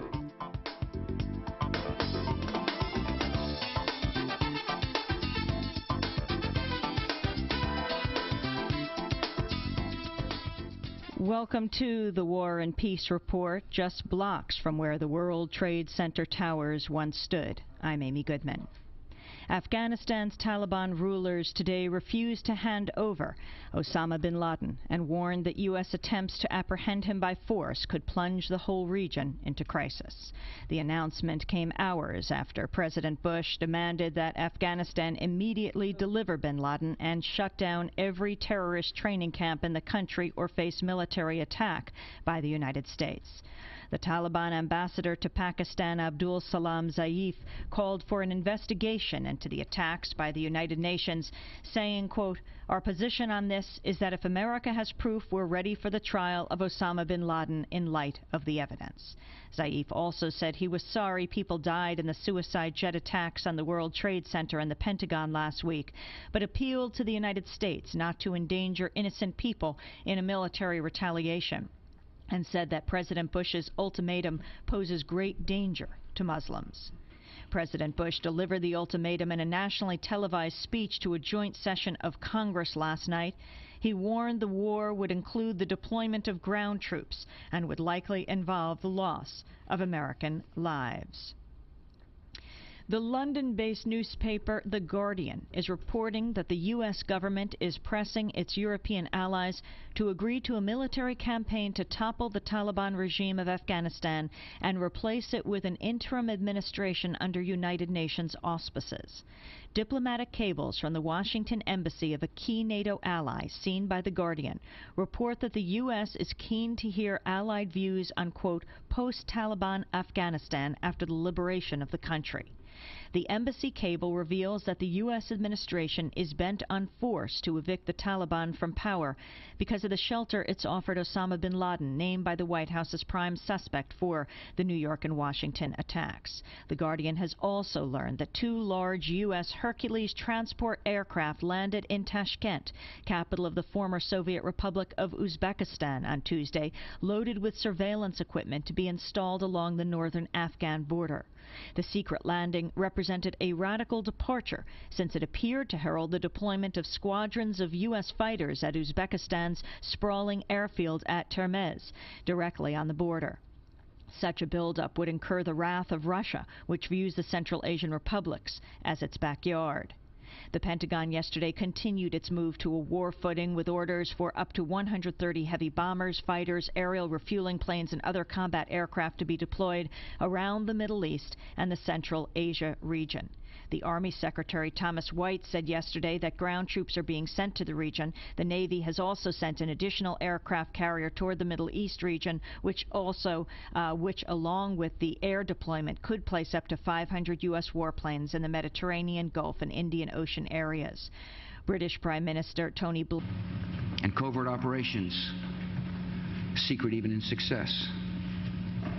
We will starve terrorists of funding, turn them one against another, drive them from place to place until there is no refuge or no rest.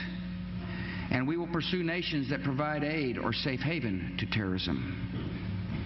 Every nation in every region now has a decision to make. Either you are with us or you are with the terrorists. President Bush addressing a joint session of Congress last night, as well as the nation, a message that was seen around the world. But as Bush announced that the U.S. will go to war, many of those who lost loved ones are saying, "Not in my name." Rita Lazar and Judy Keene both lost loved ones in the World Trade Center attacks. They're raising their voices to call for peace.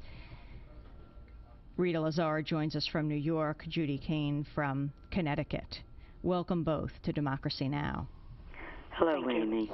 Well, I want to thank you both for joining us, especially in this time of your pain that I think is shared around the world. Rita, you lost your brother, and Judy Kane, your husband. Rita, you wrote a piece in the New York Times, a short letter, last Tuesday, and I was wondering if you could read it for us. Yes, I'd like to, and if it's all right with you, when I'm through with the letter, I'd like to read something else that I wrote. To the editor. My brother, Abe Zelmanowitz, was on the 27th floor of One World Trade Center when the first plane hit. Although he could have gotten out of the building, he chose instead to stay with his friend, a quadriplegic who could not get out. President Bush mentioned his heroism in his speech at the National Cathedral on Friday.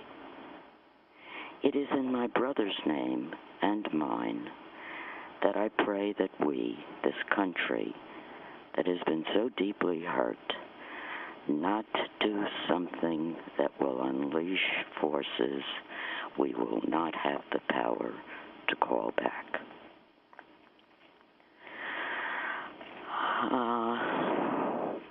I wrote my